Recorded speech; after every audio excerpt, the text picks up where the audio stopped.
Yeah. Well, Don and I talked about Thursday or so, and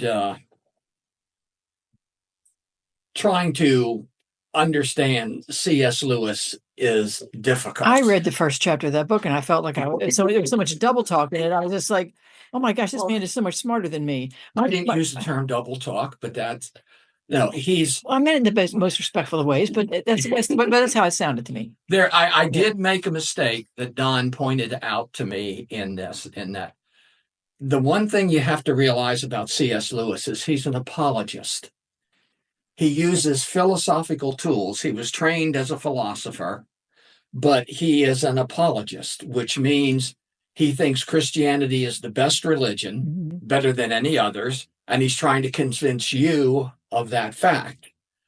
And that's kind of important when you read him. Now, our class, I think before you joined it, maybe a long time ago, we did Mere Christianity. Yes.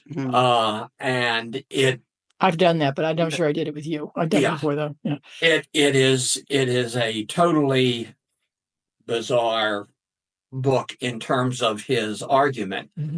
To me, I quickly read through his book on miracles and actually put together notes so you wouldn't have to read it if you didn't want to. Well, I couldn't quickly read that. I was reading it, and I was just like, goodness gracious, my brain felt like somebody took it off and shook it in a jar. I mean, I don't know what my problem. Maybe I just wasn't in the mood. I don't know.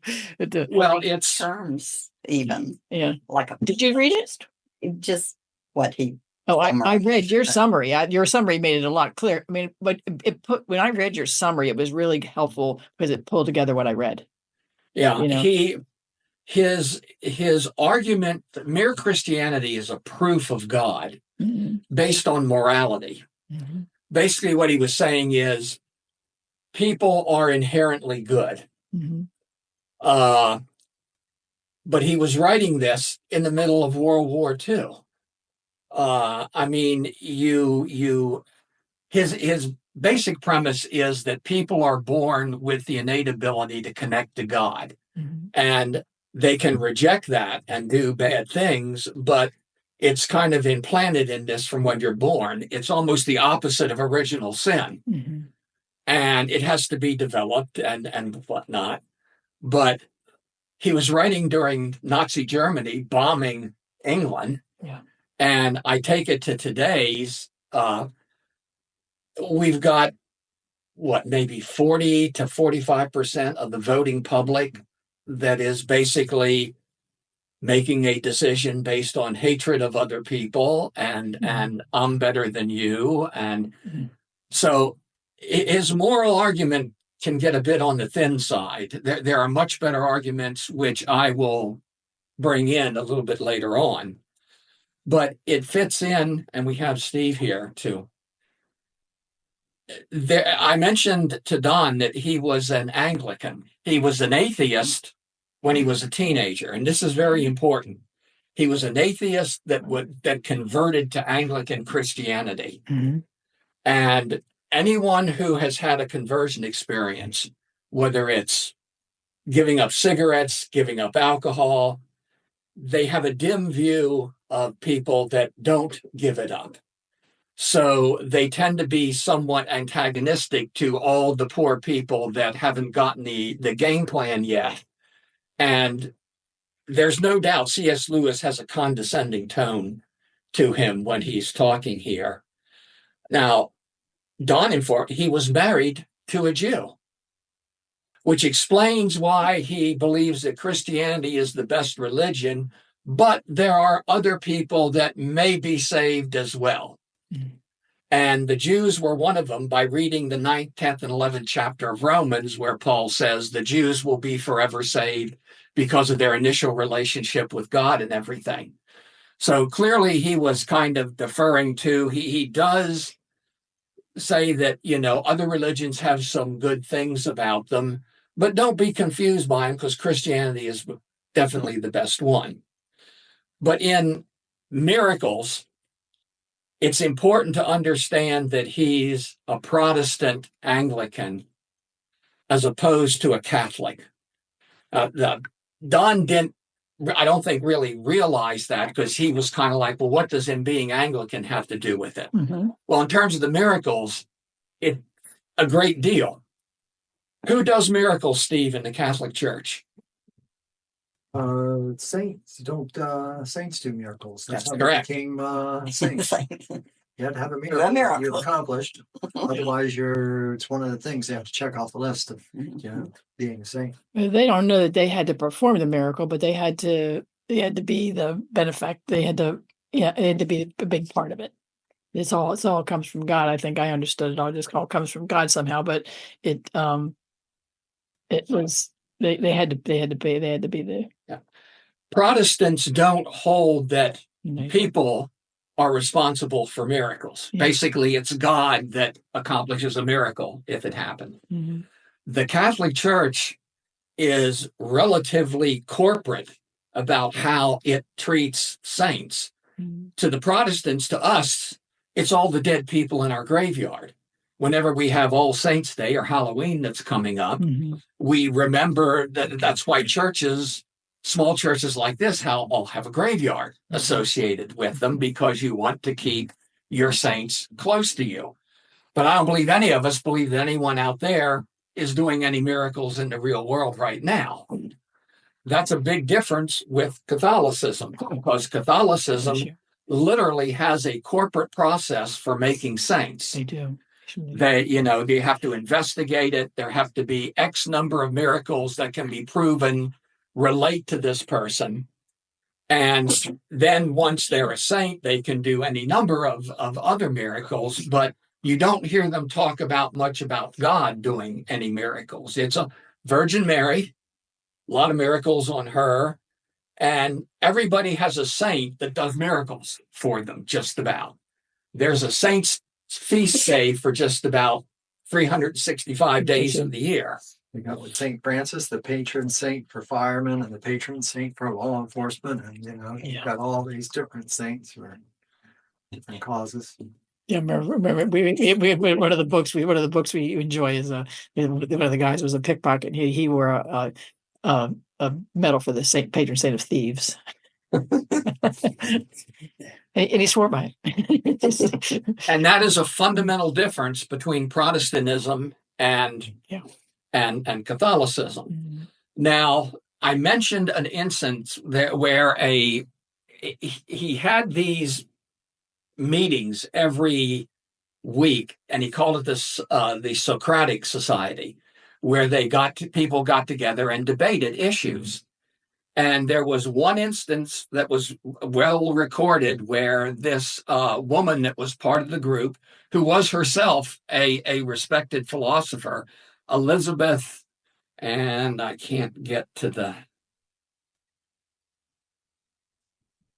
actual last name here, but evidently she bested him very badly one night, to the point where he became depressed. Now, the one piece of information I put in that I now have to maybe retract is I read an article that said after Lewis had this depression, he never wrote any more apologetics. That's not true. He did write more apologetics after that, but he was severely depressed that this woman had got the better of him, because she forced him to reconsider the basis of his apologetics, apparently. Mm. And the woman was horrified when she found out that this had happened, as that was not her intent. But it led to, if you look into this, I turned my AI loose on it to try and find, there are stories all over the place, and it's probably a lot of misinformation, but he did get depressed.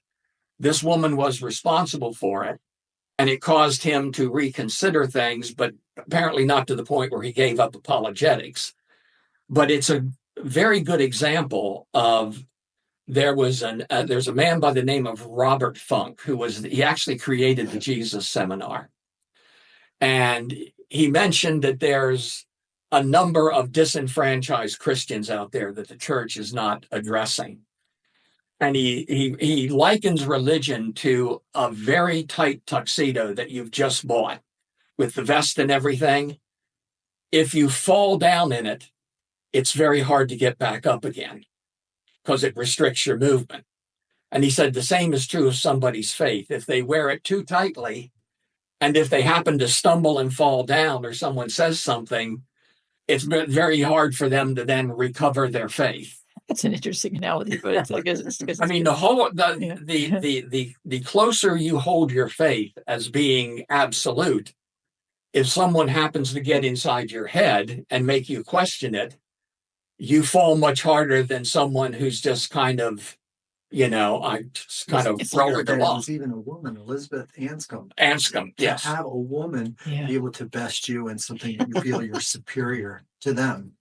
You could easily talk her down and get excited about the issue and try to intimidate her. But apparently, he tried to do the battle of wits and say, okay. And she just brought up really good ideas, and it was just like, wow, can't defend them. Yeah, it's funny you guys should bring this up today. NPR this morning had the story was about this fundamentalist Christianity in America's founding, and one of the speakers was a guy who's a professor who started out as a young man, his parents were divorced, and he was kind of alone and got caught up in one of those evangelical churches and became a real zealot, kind of like you described, just he needed a place to belong, and they took him in, and he just fell into this fundamentalist Christian theology that, one of those mega church kind of theologies. And by the time he was 20, he was a preacher, and he didn't know any other way. It's all he knew. And he got a scholarship to Oxford and went and blew it all out of the water, and he just never knew what to think of himself. Same exactly what you're describing. He didn't have any way to go, and he didn't have any latitude in his no breadth in his thinking. My own spiritual journey coming from Catholicism to Methodist faith, and first to fundamental Methodist, was hard to let go of some of these ideas and go of some of these things. Like, hey, that's a miracle. You have to take that word for word of what it is. It was like, no, it was a story to teach children and to teach people. And it wasn't actually meant to be, hey, That's right. It changed my, I came to that realization during Vatican II, when everything changed. And I made a comment to somebody on the day that the Vatican II was passed, and then all the ladies who didn't have their veil on in church get out of purgatory on the same day. But it's that thinking. Bell rings or what? And they all get out. They all get out on the same day because the rules changed. So that's when I realized exactly kind of what you're talking about. That some of this is. And I had a religion teacher in Catholic school who was only there for a couple of years once they realized what he was up to, who said exactly what you said.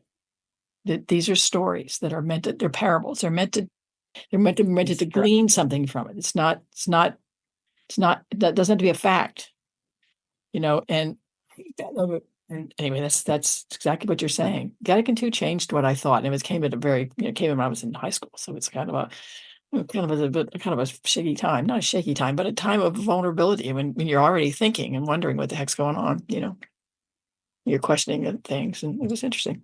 Imagine he went through the same thing, though. Yes, at that point, like, I've got to open my mind to more, in order to get closer to Jesus Christ, I got to let some of these things go. And don't throw the baby out with the bathwater. Yeah.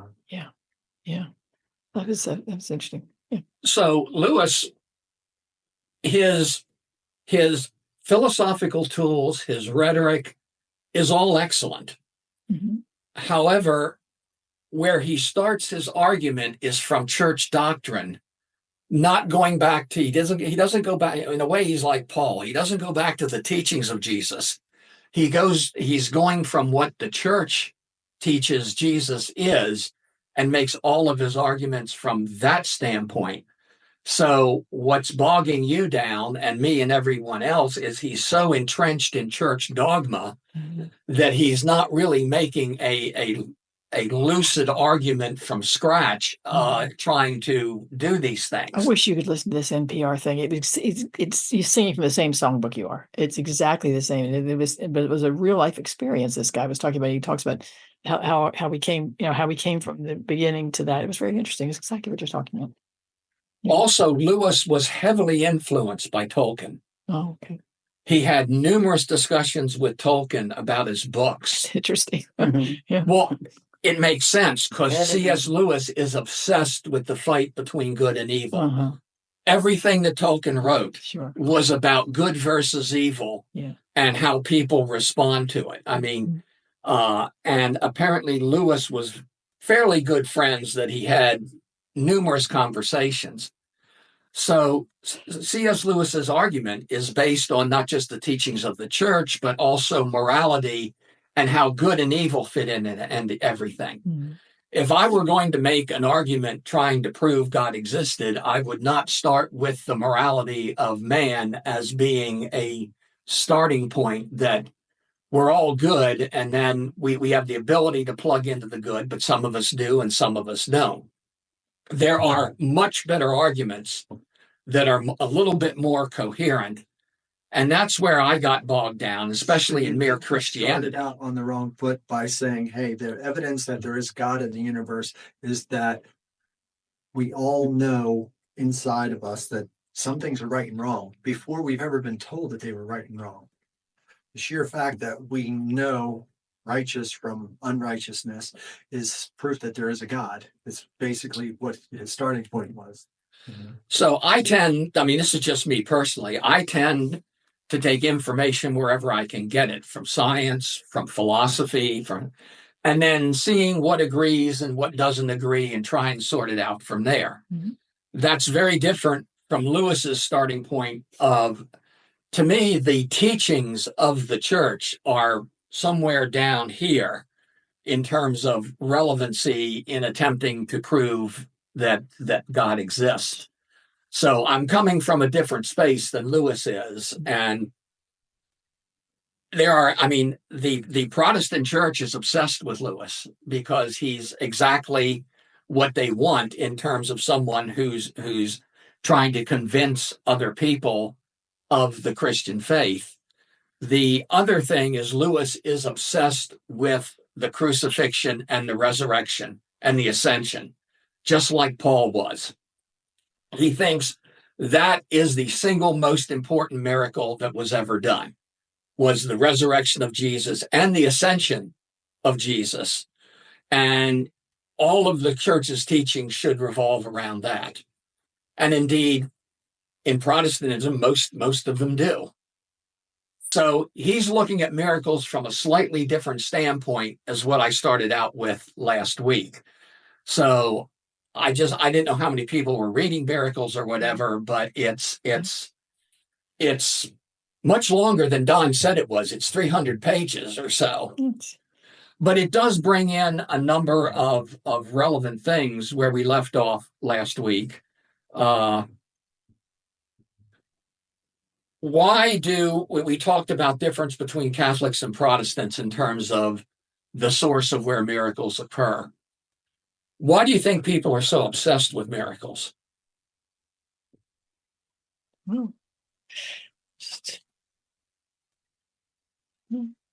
They want to see God's hand in our everyday lives. I think that's why that makes sense too. We're obsessed by a miracle proof. Yeah. Oh, good. There's proof. Oh, good. There you go. Yeah. Yeah. Yeah. Many people look at them as proof statements. Well, validity. I mean, it's validity or affirmations of what we believe. That God is out there, and it's. So there's miracles all through the Bible. A lot in the New Testament, they're basically all done by Jesus. So if you look at them, some of them Jesus may have actually done. Some of them may have been added in by the people writing the Gospels to prove a point.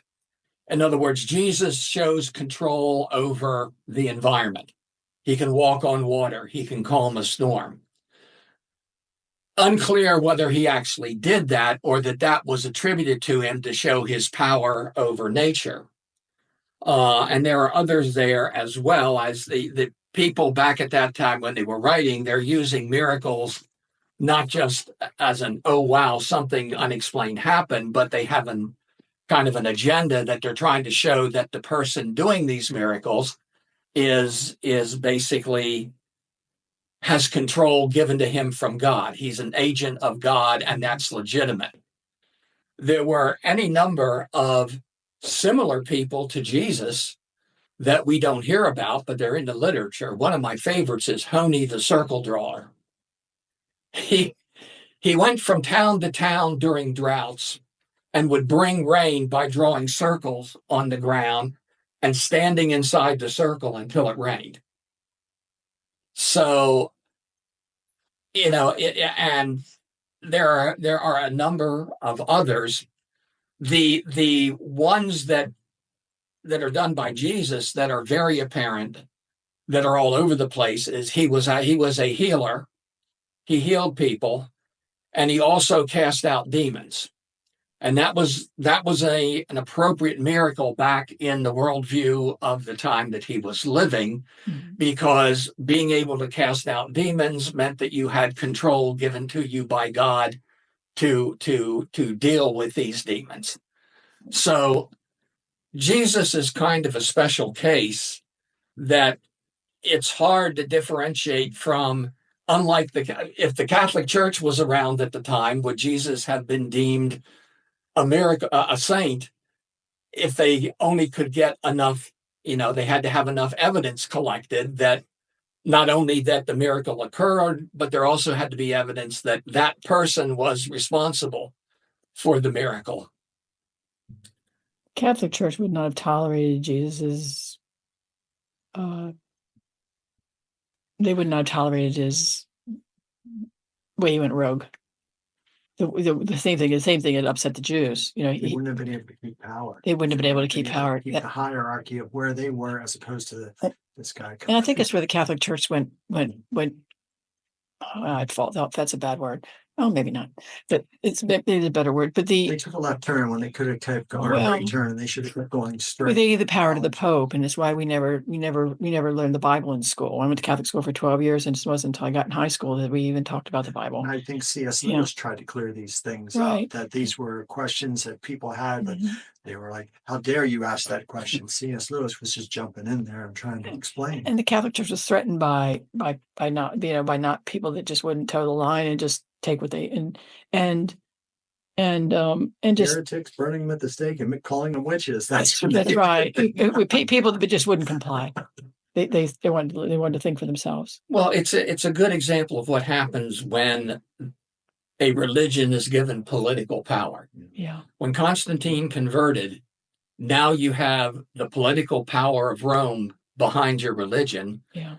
Which is more people have been killed due to Christianity, and not just heretics, but the Catholic Church did a good job of killing other Christians that didn't believe what they did. Sure. Look at the various wars in where Protestant was fighting against Catholic, or against the Cathars, or other people that did not buy the Catholic line of faith. Yeah.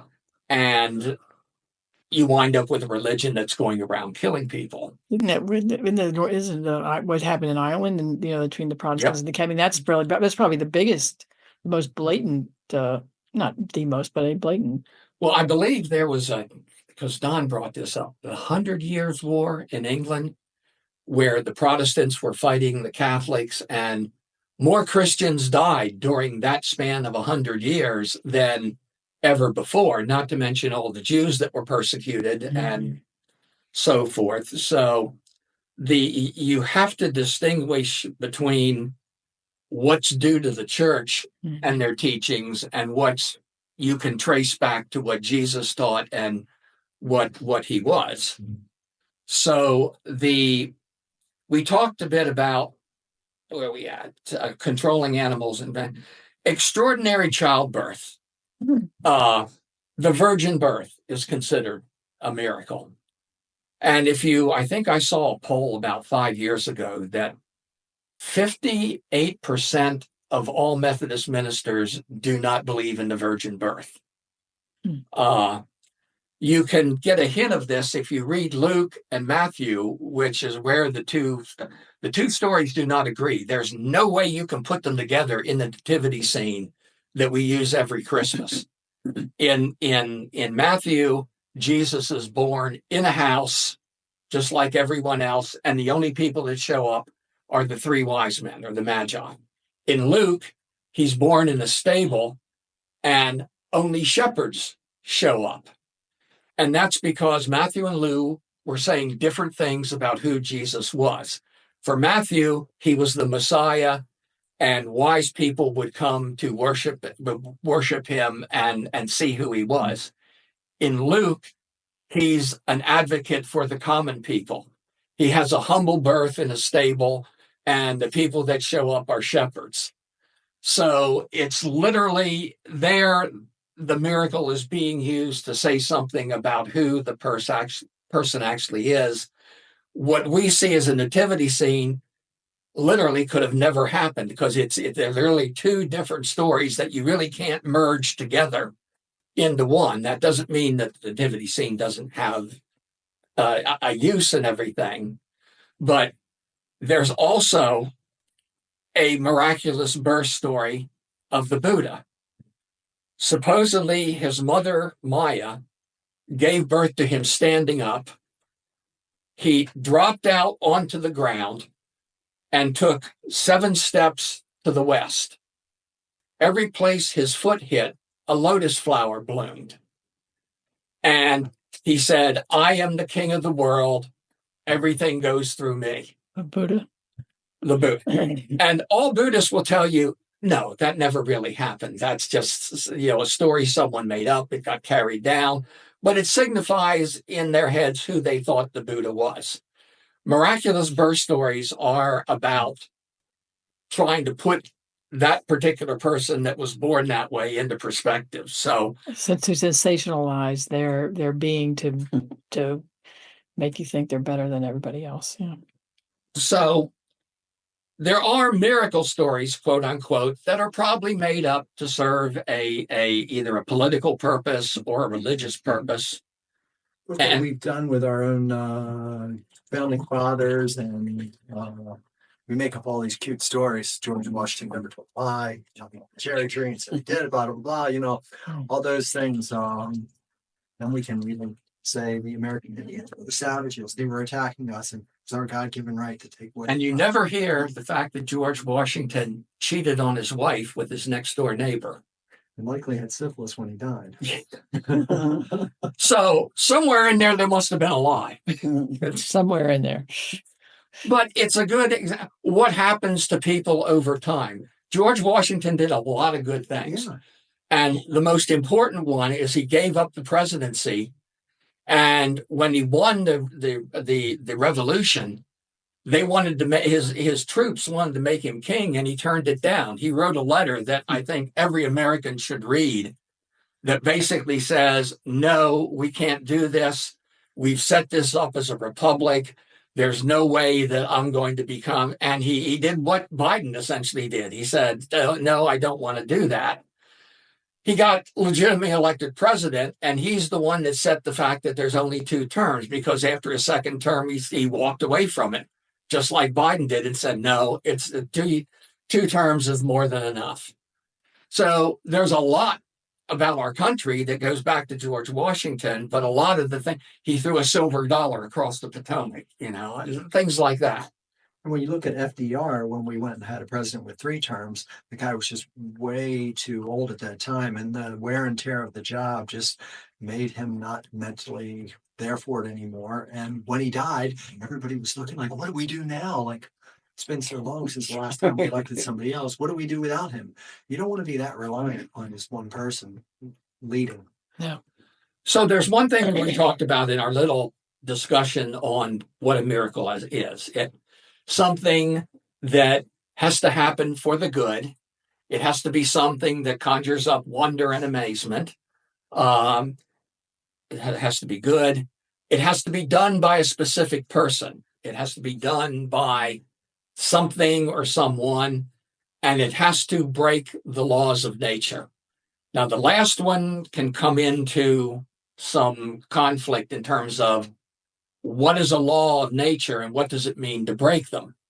Are the laws of nature permanent and inviolate, that breaking one of them would constitute going outside of nature? And recent scientific studies have shown that constants may not be constants. If you listen to anything about the Webb telescope, and you'll hear things that, well, cosmology now has to be totally rethought. It's the Webb telescope is finding things that are totally inconsistent with how we thought things were. And this is typical of science. It goes with the theory until something comes along and says, no, that's not working anymore. And you toss it out, you look for something better. So there's a lot happening now where these discoveries are causing people to reassess. And one of the things that's being actively explored is that the things we thought were constant and natural laws evolve over time. The gravitational constant changes over time. They've got experimental evidence for this, that the gravitational constant is changing. The Hubble expansion constant is now thought to be changing. And there's now an outlook in science that the universe may be more organism than it is mechanisms. Organisms evolve over time. It's an assumption that these laws that we see now go all the way back to the beginning of time. Because one of the things the Webb telescope is finding out is, if the constants are that, then these things should not exist at all. So it's causing us to reevaluate what we call natural laws, which have their origin back in the Enlightenment, when natural laws were thought to be implemented by God, therefore they couldn't be violated. So there is now a group of miracles that are very interesting, and they're called mental miracles that are in the Bible as well. And these are clairvoyance, mind reading, retro and precognition, exorcism, apparitions or ghosts, and spiritual communication. Now, those are all, there are examples of them in the Bible. A very good example of precognition or retrocognition is the Samaritan woman at the well. Jesus walks up to the Samaritan woman who's drawing water, and he says, I know all about you. You've been married X number of times, and you've been with this many men. And after he gets through all of this, she says, wow, you must be a prophet. That's an example of a mental miracle. How did Jesus know everything about this woman? So these are things that would fall into basically either the spiritual, or if you're someone who wants to degrade them, basically the occult. However, there is now a lot of scientific research. These things can all be tested and seen. The problem with them is they are based on someone's ability that is not uniform between people, or they don't really repeat themselves as we'd like them to. But you can work with statistics and everything, like they're investigating prayer. Does prayer actually work? Well, there's a way you can set up an experiment for that and look at things like that, as well as spiritual communication and other things. These may be things that someone would call a miracle, but may be built into actually the way the world works. These things happening are a product of the way the world was created. It's just they're very tough to investigate by the scientific method. But that doesn't mean that there aren't people that can actually do this, that have a capacity for it. And the most amazing one is a man who was part of the government. He was part of the CIA. And he was involved with UFOs and disproving UFOs and everything. And he's the one responsible for the tapes being released of the UFOs about 5 years ago that showed gun camera footage and everything from these things. And he's written a book that got published about 3 months ago called Eminent, meaning the disclosure is about to happen, that things have been kept secret from the American people, and he was responsible for this. But he was also, when he was at the CIA, in charge of a program for remote viewing. In other words, the ability to leave your body and see something that's happening in real time somewhere else. And he says the CIA had a program that could literally teach people how to do this. Some were better than others, but anyone could be taught to do this if you approached it the right way. And apparently the CIA had tremendous success with this. They found a Soviet submarine that had sunk, and the remote viewer told them exactly where it was. And sure enough, when they investigated, it was there. So, and apparently why the program got canceled is a bit of a, it just didn't wind up being funded anymore. But he was part of the program and actually trained people and said, yes, you can have people trained that can look inside the Kremlin and read documents that are on the table. And it's a great spy tool. And it's been proven to have worked. There are a number. There's like a Balducci or a Clancy novel or that they wrote about this too, that the guy gathered all the evidence, and he they had these people like 12 stories down in a bunker, and they were able to put their mind right in the Kremlin or right in a different location and tell people where people were at. They didn't need a pager that would explode, or they didn't need stuff like that. Tracking devices. It's real issues. What's the end of that? I mean, what are the possibilities? Gracious me. Well, and the reason why the CIA also had another program that went for 20 or 30 years using ESP that with various people that were trained to do this. And the reasons why it got defunded, both of them got defunded, was they weren't 100% accurate. The CIA is looking for demonstrable, 100% accurate information. It's pretty sensitive. And if the remote viewing only works 80% of the time, it's like, we're not interested. And what happens if it gets out that we were doing this? And so the reasons why it was canceled are numerous, but it's interesting that they had great success with it, and it apparently worked. Well, that it can happen at all. It's, I guess, I don't know, it's interesting. Let's turn off this heat thermostat. I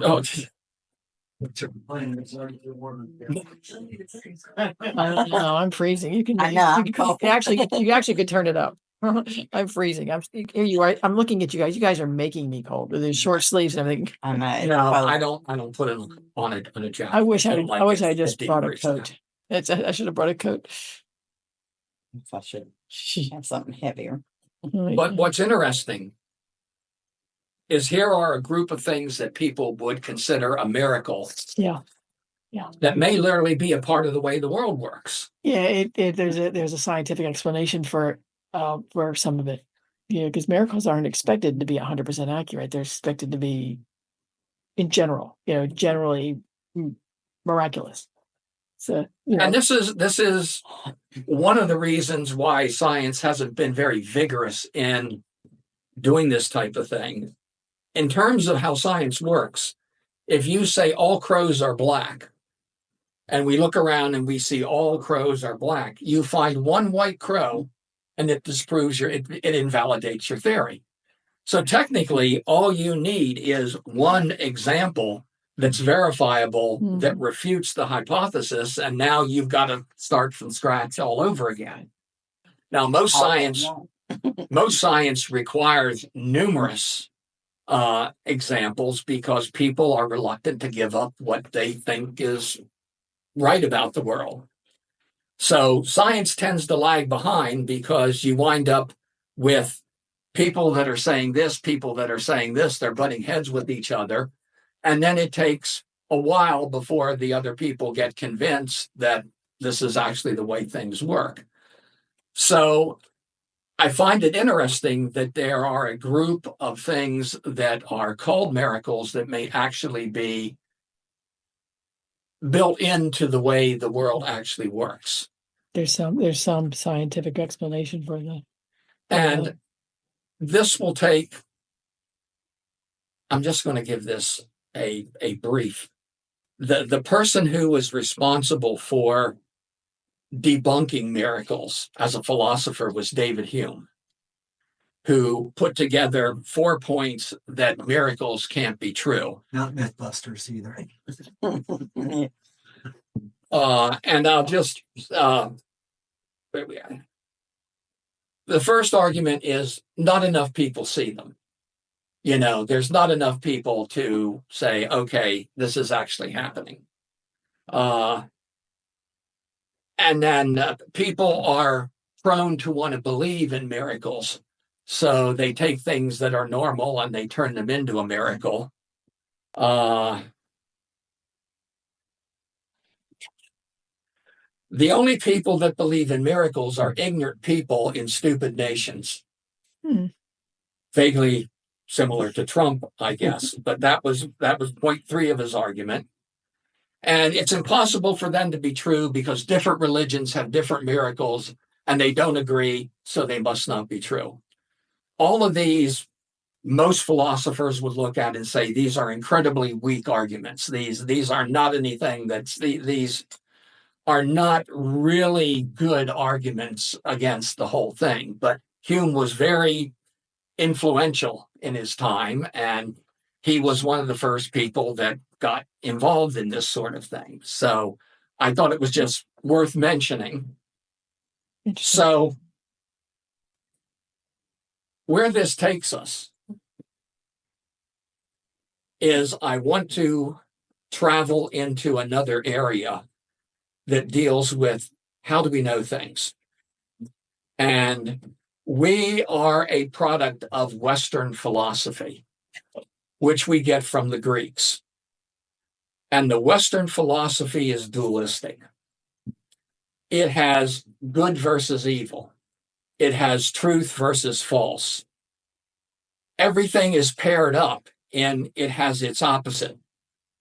And our whole rational mode of philosophy comes from the Greeks and these ideas that get incorporated into science and everything else.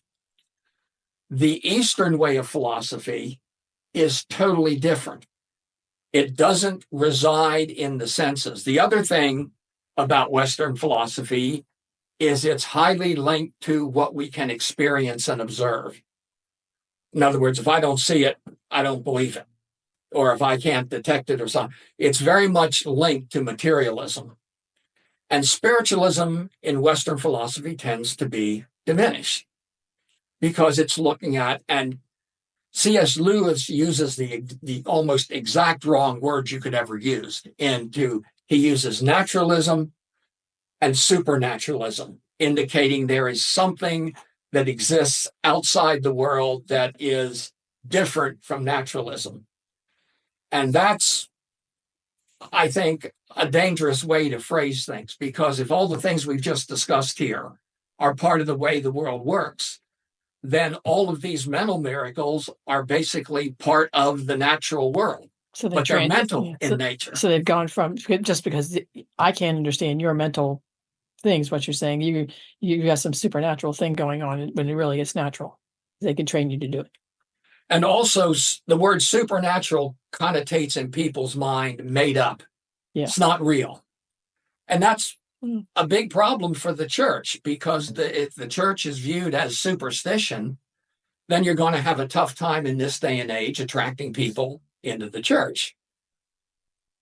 If, on the other hand, what we're seeing here that is part of what we would consider the spiritual is part of the way the world works, then that opens up a whole new realm of things in terms of it's not superstition. It's just something that doesn't get repeated very often and different people have a capacity for. An argument an Eastern philosopher would make is that dualism is the exact wrong tool to use here. You've started out with a bad system, and you're deriving all sorts of bad conclusions from that system. Eastern philosophy is monistic. everything is all part of everything else. There's no good and bad. There's no right and wrong. It's everything is built in, but they approach it in a different way. They're not looking at the physical world to generate their data. They're looking inside their minds to find out and connect to what is real. And that's the biggest difference, in that these Eastern philosophers didn't do experiments. They didn't do anything other than they sat down and tried to connect with the universe as a whole. If you look at the history of Eastern philosophy, they came up with everything modern science is doing 6,000 years ago, simply by going inside their heads and thinking things through and doing a number of things. But it's a totally different approach that would not discount remote viewing, right? That would be all part of the system. Mm-hmm. So that's where we're headed, to see, have we really, one of the things that we've talked about here is that you have a religious experience and someone says, tell me about it. And you go, words don't work. I can't communicate to you what it is because there are no words. An Eastern person would look at you and say, well, absolutely. That's the way it is. And in order for me to understand what happened to you, I have to go in through my mind and understand the same thing there, because it doesn't rely on language. Eastern philosophy relies on mentalism, not language. They claim that language is nothing but symbols, and the symbols can all be wrong. So that's kind of where we're headed. And I've got a number of things that we'll be looking at, but I thought it was a good place to start with miracles to kind of get us into this. Yeah, I'd say. Interesting. So we grew up in a place of, maybe both of us were well indoctrinated into miracles and their part in the way we think. That's why I thought God was like the Santa Claus God. If I did everything right, then he was going to bless me. Yeah. But if I screwed up during the week, did something wrong, he was going to drop the hammer, and he was going to. Yeah. One last thing regarding C.S. Lewis, who considered the incarnation of Jesus, the resurrection, and the ascension as being the single most important thing in Christianity. If you look at Hinduism, they have the exact same thing. God incarnates himself into a human being whenever things get bad enough that he considers intervention must occur. And the name of this individual is always called Krishna. Krishna is the equivalent of Jesus in a God in Hinduism routinely incarnates himself in human beings to better let you understand what you need to understand. And the biggest example of this is the Bhagavad Gita, which is a book that is basically a recitation by Krishna of all the things that are worth knowing. So that's kind of where we're headed.